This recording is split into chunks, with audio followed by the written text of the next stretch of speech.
Yo, what is up, everybody? We're back live with another WrestleSense podcast with me and the boys to talk a little wrestling, get together and just shoot the stuff about what's going down in the world of professional wrestling. We have some business to talk about, a pay-per-view to review. One of my favorite things, tournaments. So we're going to talk a little bit about tournaments as well. Give a little update on some pertinent information? Speaking of pertinent information, let's go in reverse here. What's up, Ray? How's it going today, buddy? Good to see you. And all I cunts. I knew it was coming. It's not as impactful when I'm not last. I figured I'd mix it up a little bit here. Speaking of mixing it up, where's Spaghetti Boy at? There he is. Welcome in. Hey, you need to save the main event for last. What are you doing? Yeah, well, I've just figured I'd flip the script on everybody tonight. And me and CJ normally get to hang out to start the show, so let's just leave him in the back and forget about him today. Watch, he'll disappear. I better hurry. There he is. There he is. Robot leg. You're going to be bionic CJ sensation. I mean, I'm already like 3/4 of the way bionic with my fucking shoulder and my neck, so might as well add some hardware to the fucking foot. So. Hell yeah, why not? I mean, are you gonna like pop a shoe off mid-match then and give somebody the bionic super kick, or? I mean, I don't know. The middle leg super kick. It hasn't been done. Yeah, and it probably never will be. Well, we're gonna hit 6 topics tonight, so let's get right friggin' into it. 6 topics in pro wrestling this week. 6 senses.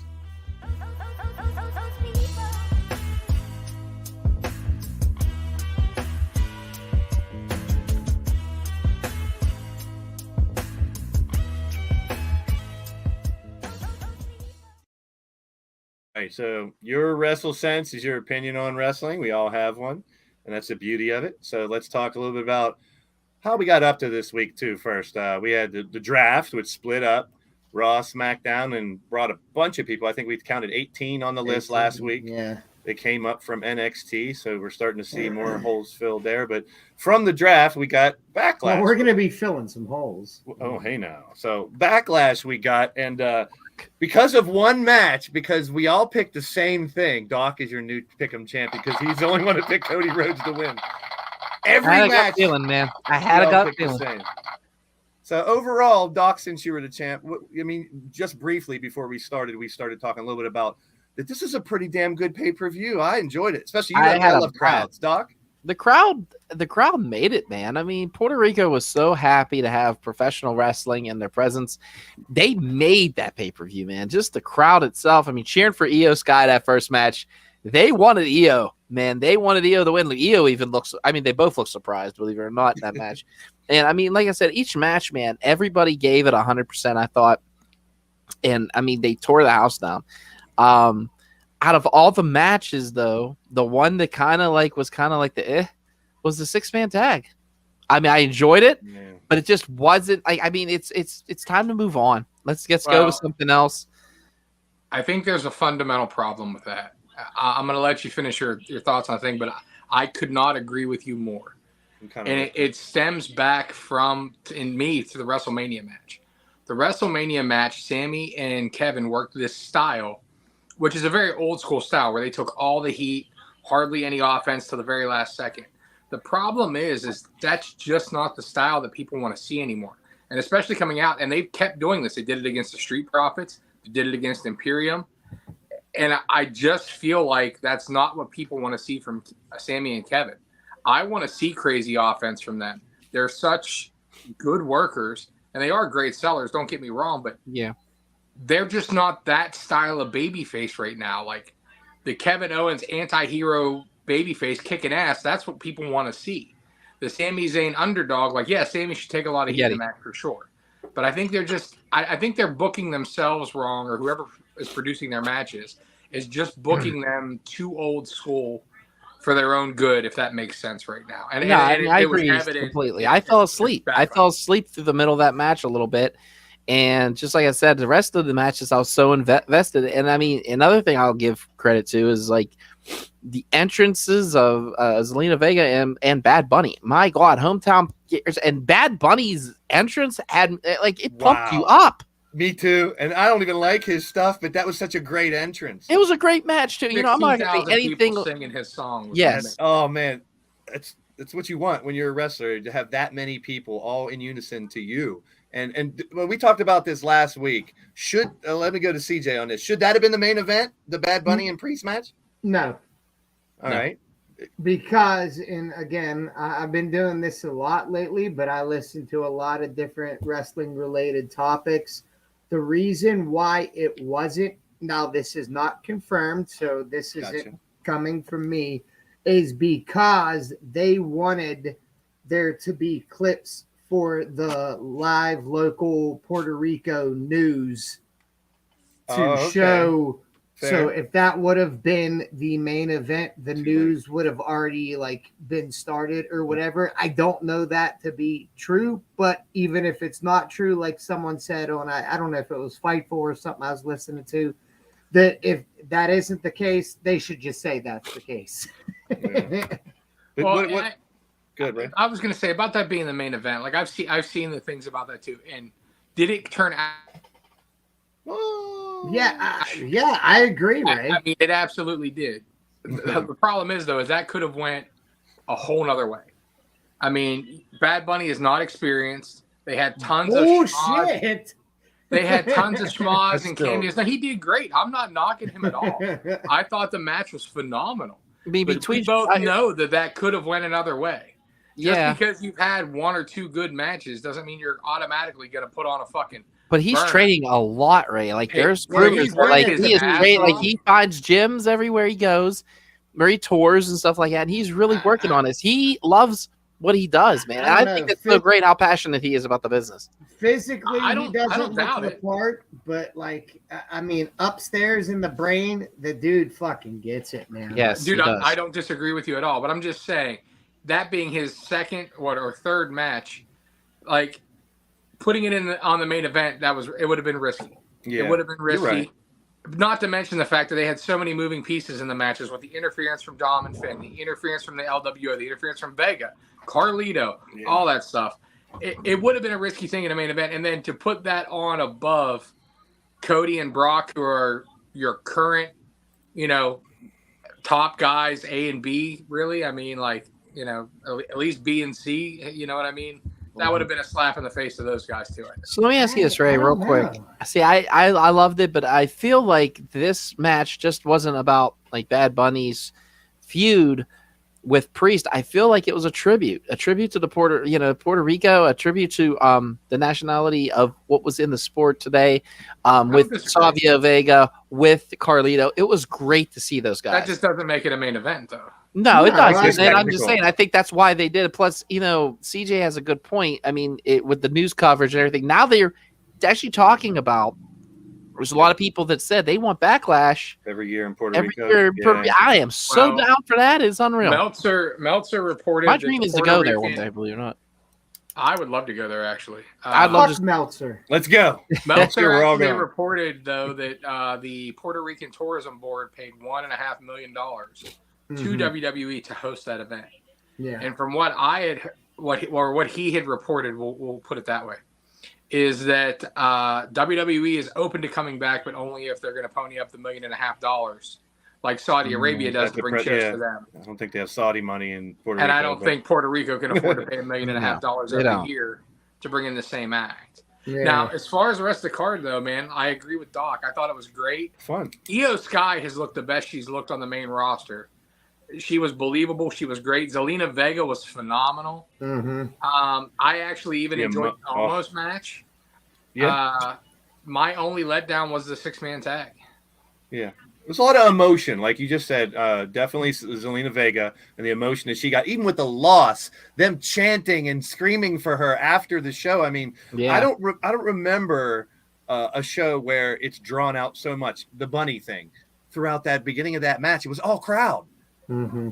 And I mean, and that's phenomenal. It doesn't happen that often. When it That's how does, you fucking work, ladies and gentlemen. That's how you work. Let's be honest. It was CM Punk Chicago. Yeah. I mean, like that's the only. Very rarely, that was a post WrestleMania Raw feeling, where the whole crowd was into it, and it just goes to show you how make or break the crowd can be. Like, yeah, I know they have their touring schedules, but man, when you get a hot crowd or a great thing, just like the Toronto crowd, whenever Sammy versus Roman, exactly.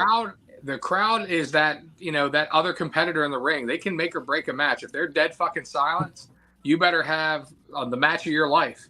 But if they're fucking raunchous and rowdy and into it, you can have a mediocre match, and all of a sudden it becomes fucking amazing just because you're in it. You know what I mean?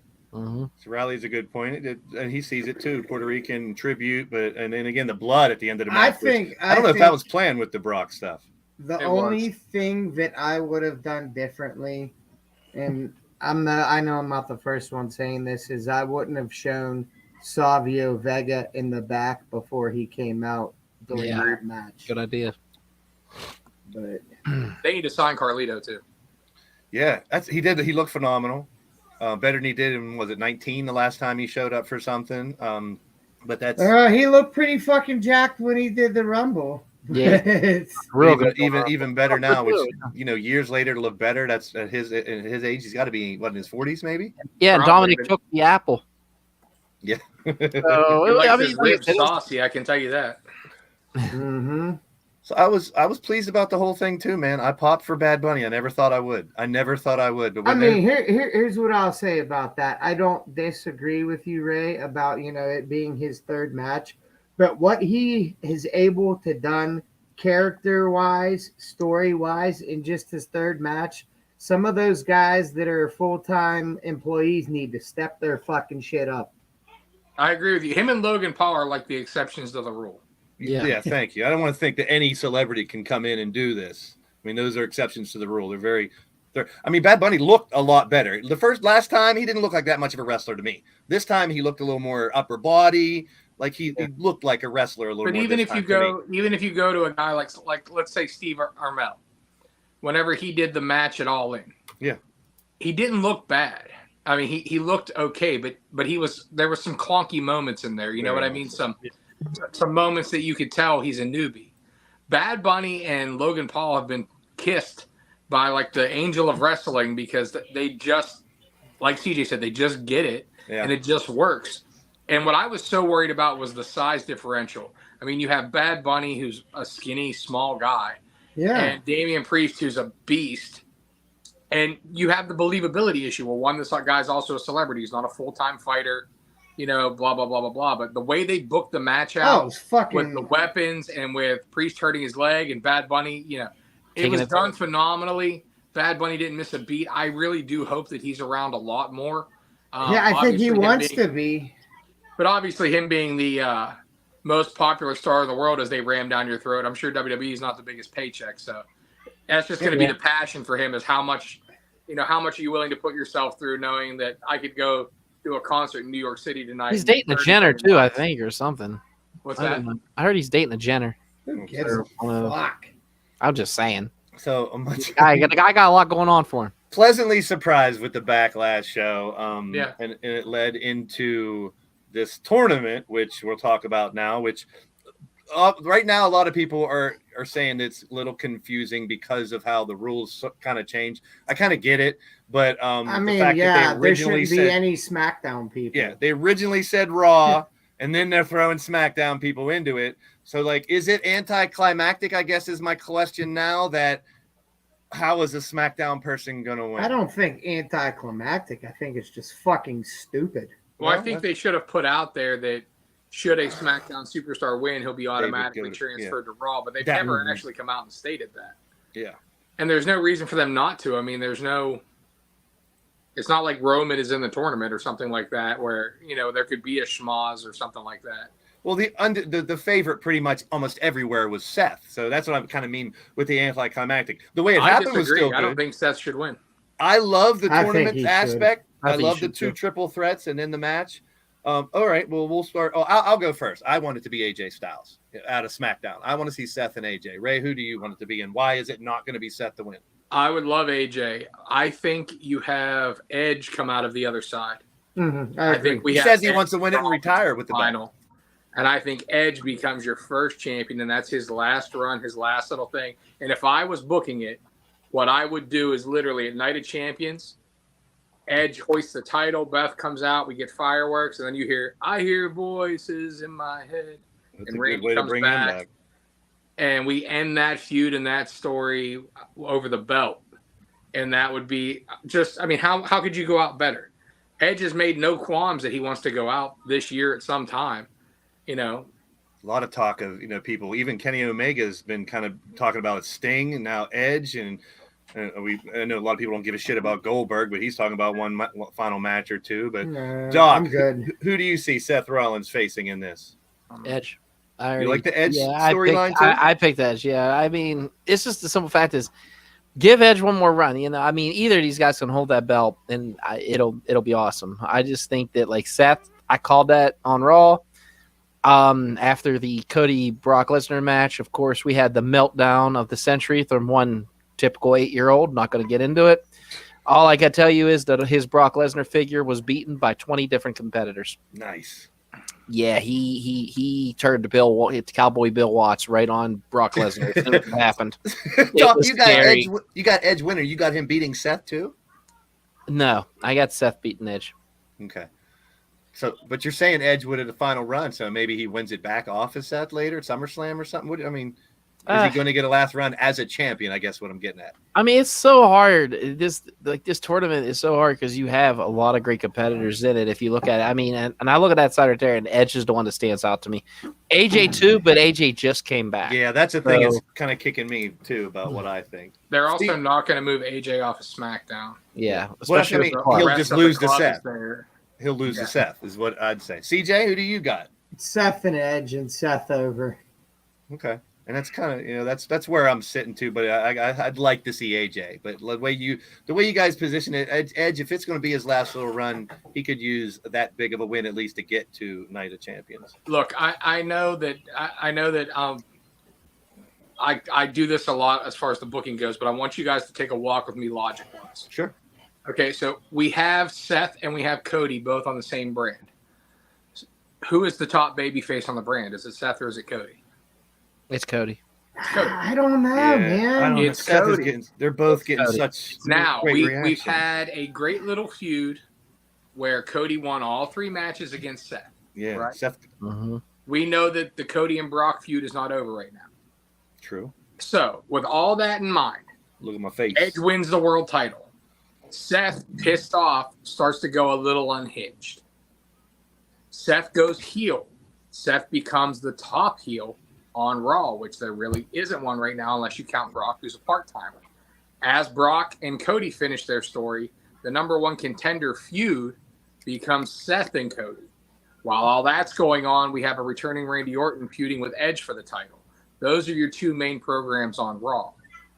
That makes Raw a hell of a strong show with Edge and Orton, with all their history, all their feuding over the world title, Cody and Seth feuding for over who's going to be next for them as your 2 top feuds on Raw. It makes enough sense that if you're not thinking that way and writing it at least as an option, you're a fucking idiot. I mean, an option, yes. Yeah.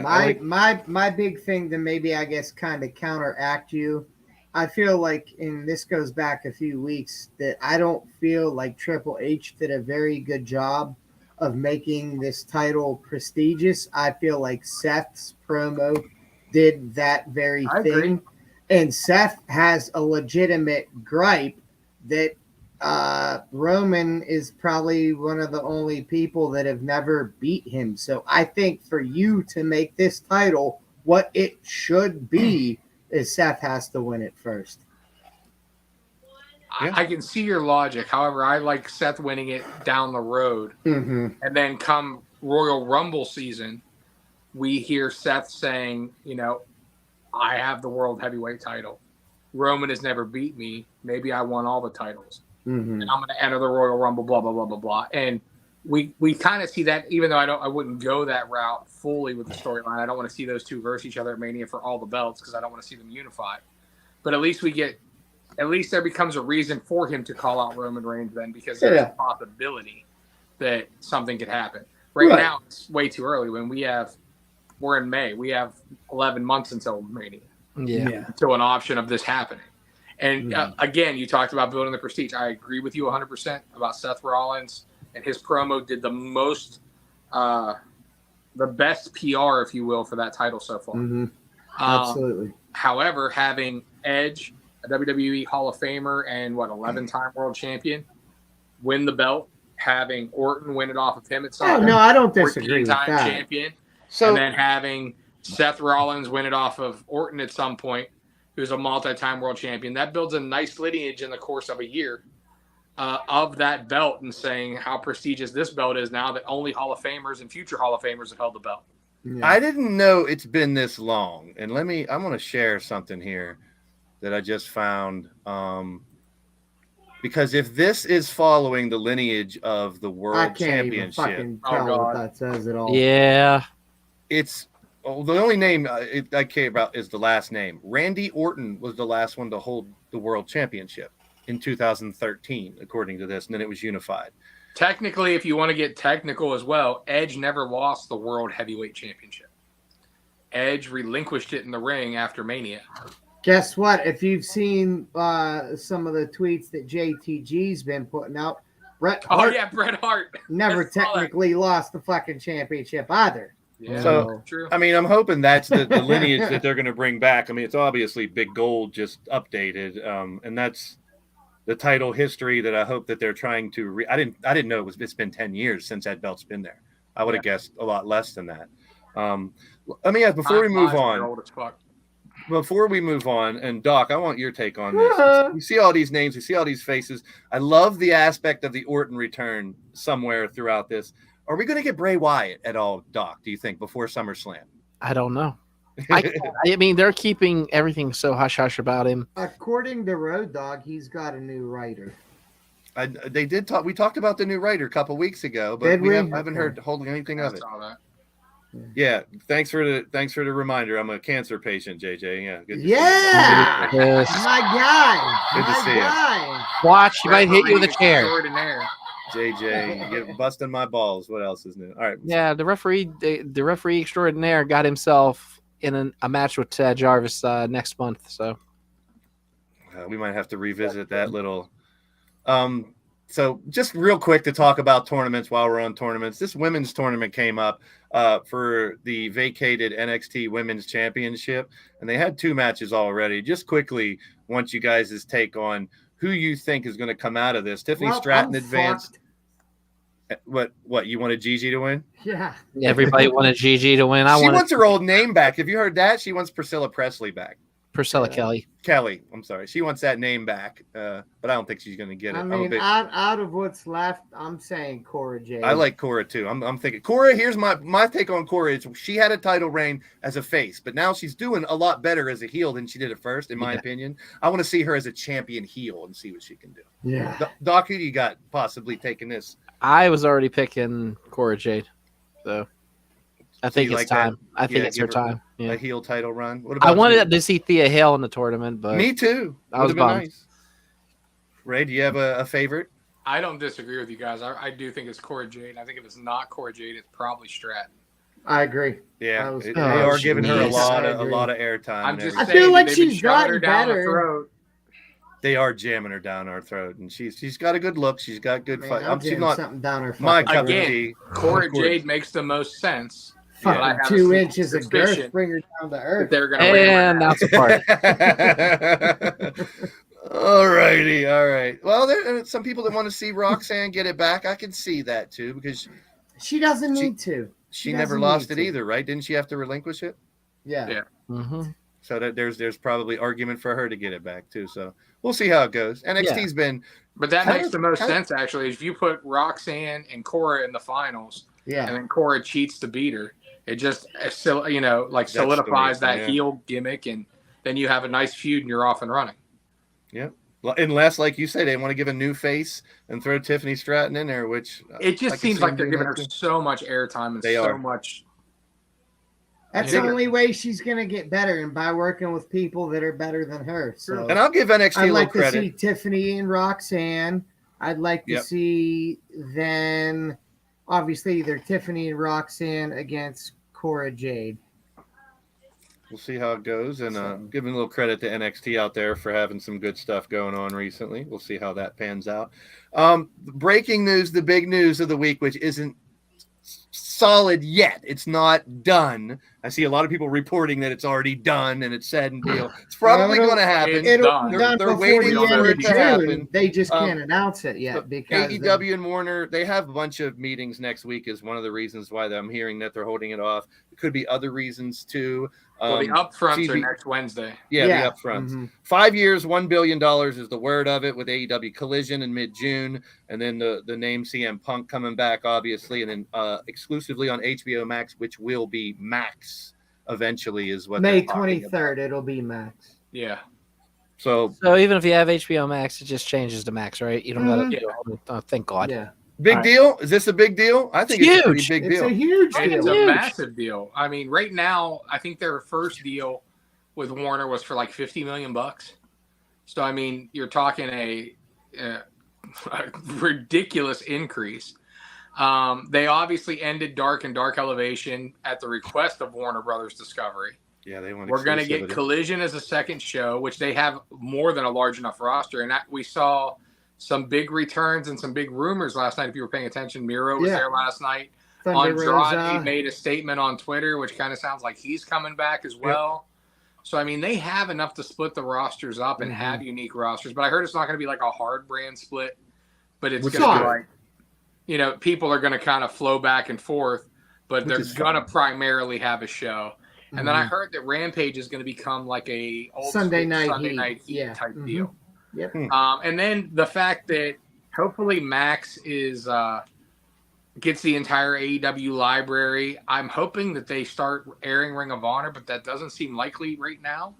I think it's a good idea that they switch eventually. Yeah, sooner than later. I mean, I would hope so, since it's all the same thing. But it kind of doesn't sound like it because of the rumors about ROH now on YouTube and stuff. That it's going to take the time slots for some certain state. I don't know. Like that part, I don't know 100% of, but I've seen Busted Open's coverage. I've seen Meltzer's coverage, Fightful's coverage, all of this Warner Brothers stuff. And it makes too much sense not to be true. Yeah. You remember we heard rumblings about AEW going to HBO Max, like 9 months ago, a year ago? I think we were talking about it that long ago. Yeah. But do you guys think Saturday will be an issue? I mean, you got UFC pay-per-views. You know, you haven't Collision depending on the time slot.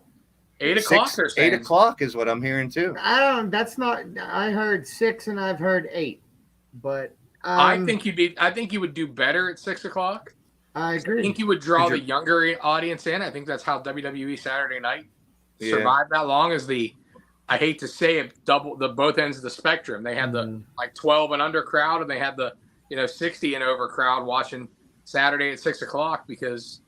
I don't think 8 o'clock. I don't think UFC affects 8 o'clock maybe as much as you guys think it does, because I mean I've watched UFC's like the main card don't start till like fucking 10 11. I don't know that it's UFC. It's everything else though. I mean, you're going to be up against college football, then the entire college football season. As soon as college football ends, NFL starts broadcasting games on Sunday or Saturday nights too. What about WWE pay-per-views on Saturdays?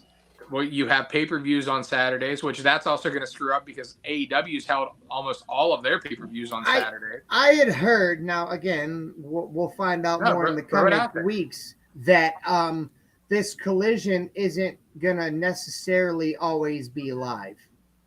That they might do like double tapings like Wednesday, Thursday. It'll be live sometimes. I bet you it'll be live the nights that there's not anything to compete against. Don't you think they already realized that's an issue with Rampage?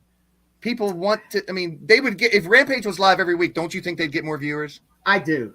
Because so many people that the internet savvy that know what the results are. Yeah.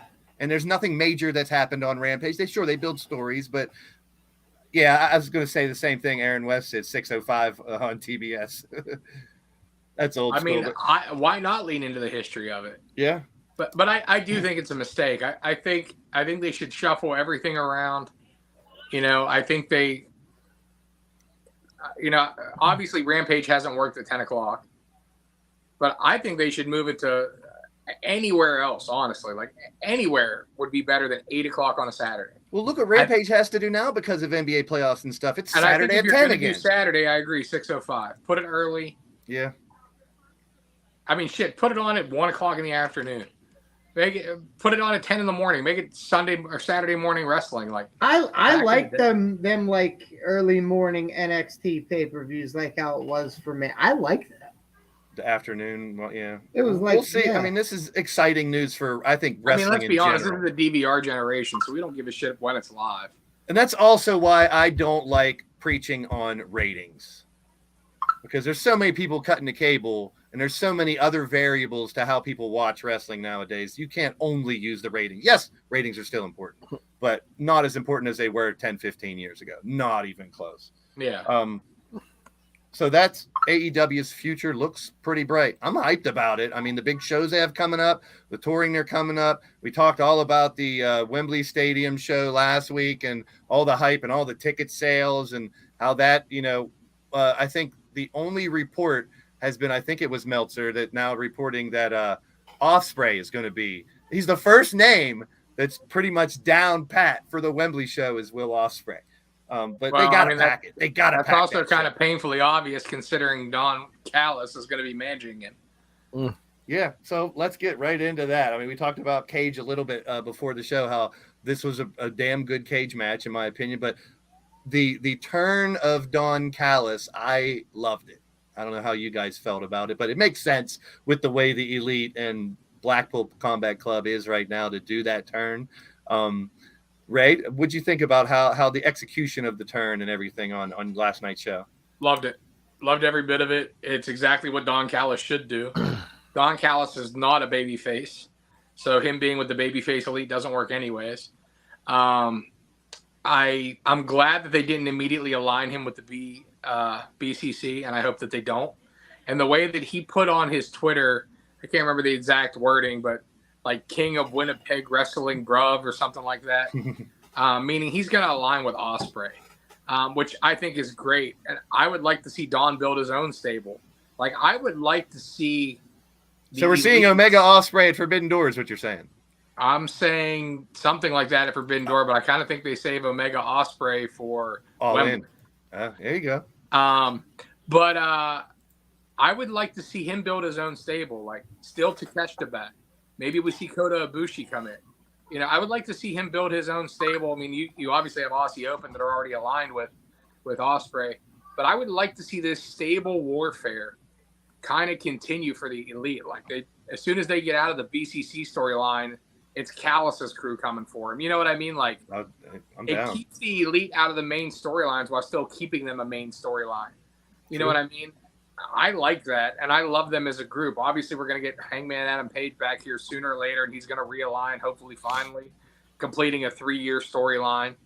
But, I mean, these are the guys that started the company, and if they don't leave, I want to see them fight for the company. You know what I mean? Yeah, definitely. Doc, I got a question for you. You're on the mic all the time. And someone who I think is gold on the mic and proved it again last night, in my opinion, was Christian Cage.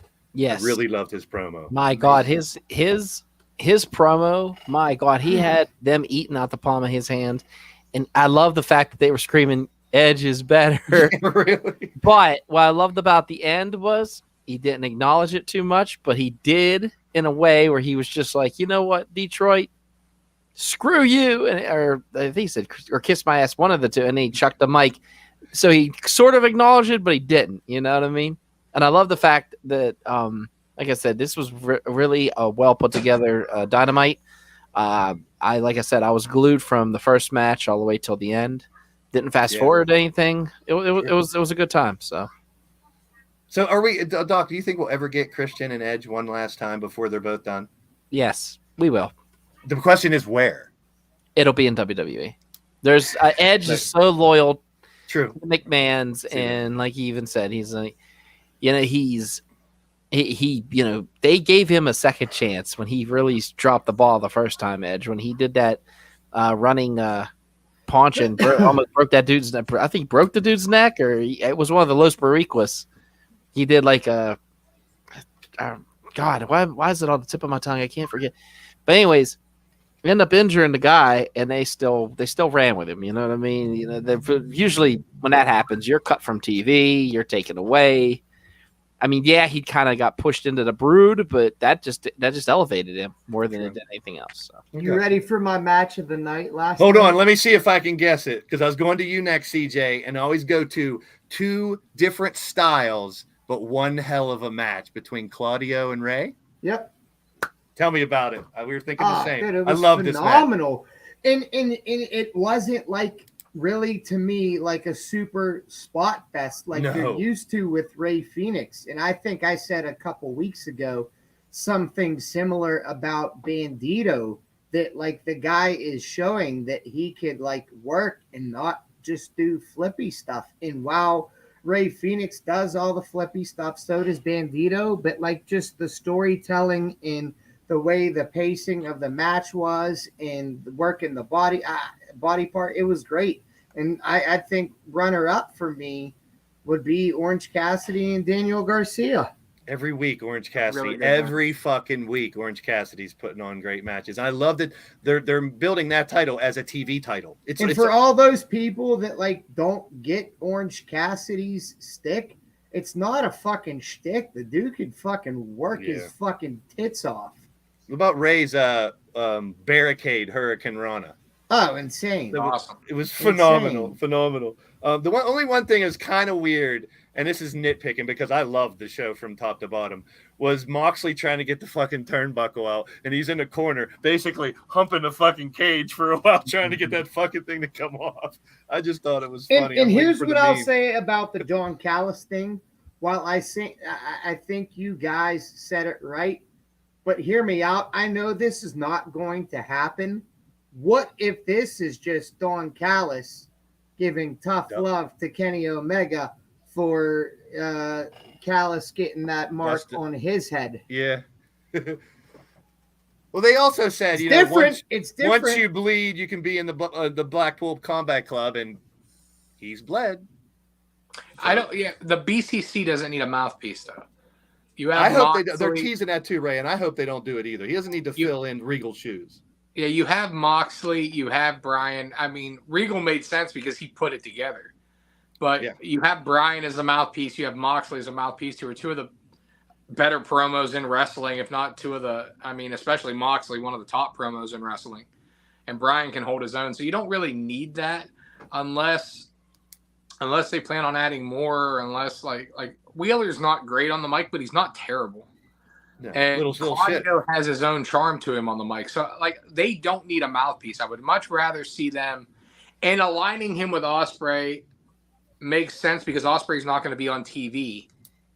So you can have him kind of be that advocate role like, Heyman did for Lesnar, where whoever those people are coming from New Japan, even if it's only through the storyline of Forbidden Door and All In, like, Callis can be there to be their mouthpiece even on the weeks that they're not there. I didn't know this, and Andy Price, I don't know if you guys saw this. Ospreay is in a tournament to face Kenny for the U.S. title at Forbidden Door, so they could do that match at a UK show. I kind of like, I dig that. They're going to do it at the Forbidden Door, not Wembley. So the one thing we didn't talk about on the show last night, and is it just me, or how over is the House of Black?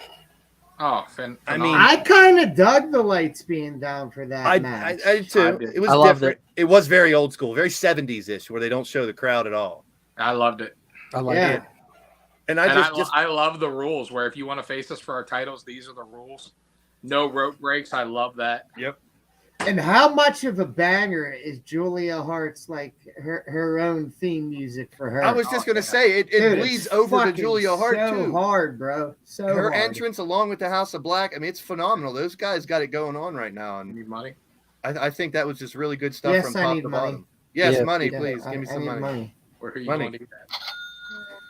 So that was that night as well. But that's only 5 out of the 6 senses. We got one more thing to talk about here. We're going to go local focus on this and give you an update on somebody.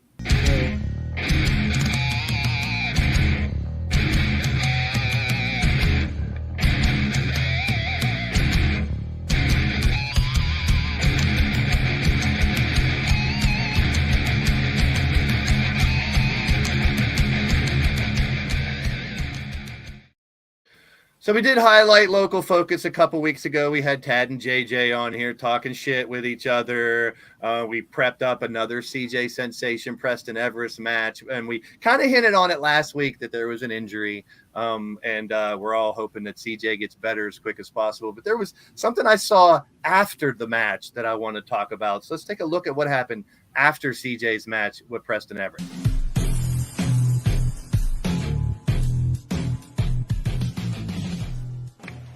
Oh, hey, don't worry about taping this. I gotta see if CJ's okay. I gotta give him a quick call. Hey, that's new. Oh, what? Hi, Doc. Hey, Preston. Hey, where are we going?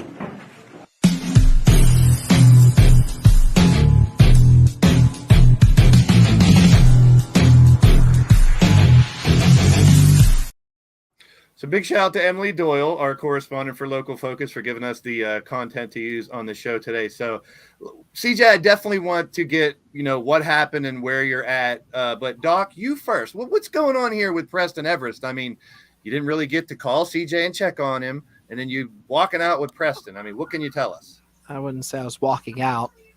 Forced to leave with Preston, I guess. Did he rape you? No, it's not rape if you're willing. Show us on the action figure where he touched you, Doc. You guys are funny. It was not a fun. It was not fun talking to. It wasn't a fun talking to. Details? What happened? Can you tell us anything? He just wasn't happy because I was calling my friend. He informed me that he wasn't happy. I had a brand new phone. Maybe he did. And that's cool. That's cool. How was it? Was it good for you too? I mean, if you think it's funny, that's fine. You can laugh all you want. He's a bully. He's an asshole. Always will be.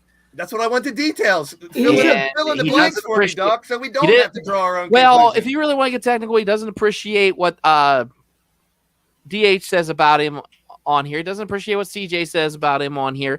And you're not around. The way I look at it, so of course, speak for himself. The way I look at it, his dance card's open in June. So I mean, if he really doesn't appreciate what I say, I won't wrestle him.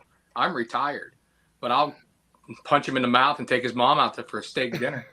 And never call her again. All I'm saying, the bottom line is this: Man Truth is a saint. She may be, but Preston Everest's mom is not. So he's not the nicest. So, like I said, there's no new cell phone. Thank God I had a case on it. Doc, you say the word, and I'll show up in Worthington. So for the we're not going to play this game, but CJ might be hurt, and whether he comes back, we'll find out. I mean, he has to have surgery. He has a long road back. But this Preston dude, I've stayed out of it because CJ asked me to. I think he needs to come on here and speak for himself. But CJ. Speaking I'll for be yourself. damned if he's going to touch either one of my best friends again. We didn't get into detail last week, CJ. So tell us what happened in the match and what's going on with you. I will give the details in depth to the best of my knowledge. I obviously am not a doctor, but I did a house show dive to the floor, and Preston stepped out of the way. And I ate shit. And if I were to pinpoint what happened, and I mean, I'd call it a freak accident, obviously, because I've done the same maneuver thousands, well, maybe not thousands, but you get my drift. Hundreds for sure. Yeah, and been absolutely fine. My guess would be when he stepped out of the way and I ate shit, that my right foot landed a slight second sooner than my other foot, and my heel exploded. So the heel of my right foot is broke in 4 places, and I don't know. Yeah, so this to me is like a healthy heel. This is my heel. So it just kind of broke apart in the 4 spots where it's supposed to be connected to the other parts of your foot. So I have scheduled surgery for next Friday. I guess it is somewhat of a severe injury because they wanted to do surgery tomorrow, but I had my pre-op appointment on Tuesday, and it was already after 4 o'clock on Tuesday. And things are a lot different now when it comes to injuries and surgeries for, the safety of the person receiving the procedure. And I had to go to my PCP today to get a physical and get clearance so that I am healthy enough to have surgery, which I got the clearance for that. This Saturday morning, I have to go to the hospital to have an EKG done to make sure everything is good there, as well as getting blood work. So as long as all that comes back, okay, which I'm sure it will, I will be having surgery next Friday. And what they are doing, and now this is without him getting in there and seeing like up close and personal what's going on, but just from my x-rays and the CAT scan of my foot, he said that they will have to go in and put some screws in to connect, I guess, the bones back to where they're supposed to be. So recovery time is looking like worst case scenario, I will be back to 100% within 3 months.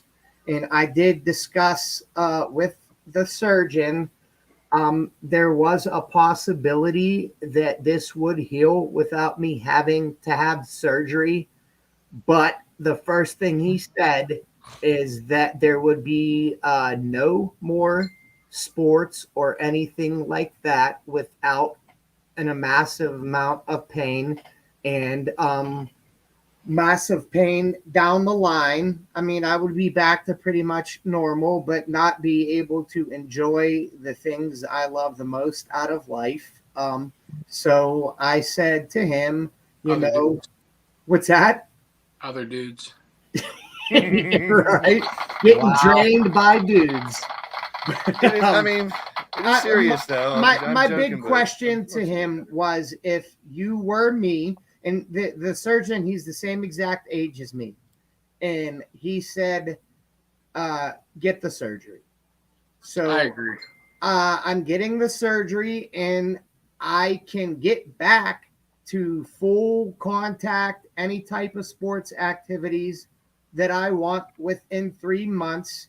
But I'm gonna be honest, I don't know what I'm gonna do. I don't know. I'm gonna be 42 years old in July. I'm not saying that I am not coming back. I'm not saying that I am coming back, but there is a song by Eminem that I would like everybody to listen to. Listen to the song till I collapse. Right. So I'm not saying I'm done. I'm not saying I'm not done. I got to see how this surgery goes. I'm not 21 anymore. But regardless, if that was the last time I was in the ring, and again, I'm not saying it is or it isn't. I haven't made a decision on that yet. It was truly an honor, as much as I feel like this gentleman is a shady bitch with tiny balls. If this was my last match, I would have not wanted to have it with anybody else besides Preston Everest. And I mean, the way that guy acts in the ring and outside of the ring, that is null and void. The brain that he has for this business is fucking impeccable. And it's crazy probably for people to hear me say all these nice things about the kid, but the kid has a very bright future in this business. Well, you were set to fight him throughout the year, so I think it's only fair you pick his opponents for the rest of the year. Yeah, we'll see what kind of tricks I could maybe have up my sleeve. Like I said, and this isn't anything against anybody. For one time in my life, which I've not done since until I've gotten sober, I need to worry about me. So first and foremost, my biggest thing I'm concerned with right now is getting through this surgery and getting back to 100%. And I know how my body heals. It heals very good. They told me 3 months. I promise you, if there is anything I have to do about it, and again, go back to that song, Till I Collapse, I'll be walking in a month. But CJ, you've already proved that you could do it again, and you got the chance to get back in the ring. You showed everybody you still can do it. I mean, I'm a fucking lunatic. I finished that fucking match. So also not, CJ can stake claim to fame to not being the only person to wrestle with a broken freaking neck. Yeah. So stay tuned. We'll have more details on. That's whichever my way it statement goes. as of right now. And like I said, I haven't made a final decision.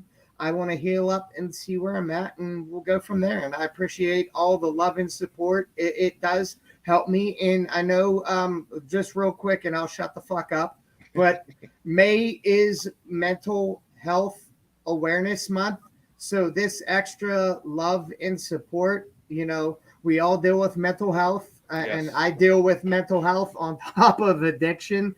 I'm not going to lie. This has probably been one of, believe it or not, worse than my neck, worse than my shoulder. This has been one of the most brutal injuries I think I've dealt with in my entire life, because I'm a very independent person. I live at home alone, and the most mundane tasks wipes the shit out of me. I'm sitting here, and I'm not lying. My foot is fucking thumping. Well, props to you. And you do have a ton of support here in this community and a lot of other places. And there's an old saying that, when I got really sick and people telling me this, and I never wanted to hear it, but it's true. What doesn't kill you is only going to make you stronger. So I think mentally. And if Doc and I have to come to your house to sponge bathe you. Oh, I showered before the show. I almost bit the fucking dust hardcore. Yeah, don't slip and fall in the shower. Well, just jerk off after your shower. CJ. I would offer Blaze to come sponge bath you, but we know he's a shady fuck with nude people. Yeah. So we're on Local Focus. Let's talk a little bit, Doc. If you can run down. Let me share the screen here. We'll talk a little bit about this. This Saturday's RWA No Retreat. Yes, so RWA's No Retreat this Saturday, bell time, 7 p.m. like always. And we have some hellacious, insane matches. Patrick Hayes is going to be defending the No Limits Championship against the Shadow Man Elijah. I feel the Shadow Man Elijah deserves this opportunity. And the best team in Pittsburgh, the Gambino brothers, are taking on, probably in my eyes, one of the most dangerous teams in Pittsburgh. I'm talking about Warhorse. These gentlemen, they will beat you up, but then again, the Gambinos beat you up too. So it is going to be one hell of a brawl. You had a nice run-in with a tag team called the Wise Guys. I saw they had some words for you. Yeah. Okay. Do we really have to keep talking about how I get picked on? I mean, your interviews are great. Right. That's your job. Your job is to do interviews. You let them abuse you, that's your problem. And speak of the devil, Preston Everest is not only stirring up shit in 2PW, he's also stirring it up here in a Renegade Wrestling Alliance. And what I mean by that is himself and Johnny Patch. Johnny Patch actually walked out of his match with Daniel Eads last time we were in West Newton, Pennsylvania. This time, both of them, the Good Buds, they're coming in to take on Gory and Remy LeVay of the Culmination. That is going to be one hell of a match. Cannot wait to see it. And hopefully Patch and Everest get their mouths shut for themselves. And if anybody could do it, it's definitely Gory. The return of women's wrestling to RWA, as we have the Dark Angel, Danny Jax, taking on Honey Badger, the returning Honey Badger, which I cannot wait. Honey Badger's an amazing athlete. I love that woman to no end. She's a great friend, and she's had my back through a lot of things here in this business. Tony Kincaid really did drop a huge bomb, you could say. Yeah, I know you're holding your neck like that, but I am getting kind of scared of Tony Kincaid. And the reason I say that, why? Okay. Well, I don't know why you love that man so much. Sit there and mend your heel. What I'm trying to say is, I am. They're good. You're not allowed on the show anymore, Tony. Sorry. Just keep rubbing it. He is allowed on the show. I don't give a shit. Just quit doing the surprise. Well, let's bring him on. Here he is, everybody. Tony Kincaid. No. Oh, you're such a dick. All right, so where I'm going out of this, Tony Kincaid is bringing in Christian Noir. Christian Noir and the Rev Run have a past. They used to run rampant, beating up people left and right as a tag team. The Rev actually started through Christian Noir, and Tony Kincaid is bringing in pretty much a blast from the past to handle the Rev. He has this sickening obsession that he wants to destroy the Rev Ron Hunt. If the Rev Ron Hunt, right now he's kind of taking, I wouldn't say he's taking it too lightly, but I'm saying the Rev Ron Hunt right now is kind of just sitting back. You do not want to go to that place when it comes to the Rev Ron Hunt. And it's just like I said, I hope Tony Kincaid really, really has done his homework, because if Rev Ron Hunt gets a hold of him, I mean, he already has a hurt neck. So we'll see what happens. Alpha Sigma Sigma's taking on the Brotherhood. Both these teams shined in the Fatal 4-Way that we had last month, and it was amazing. So these two, I mean, you got High Flyers versus Brutality and Strength when it comes to the Brotherhood. It's going to be a good one. And, of course, Public Drunkenness when it comes to Alpha Sigma Sigma.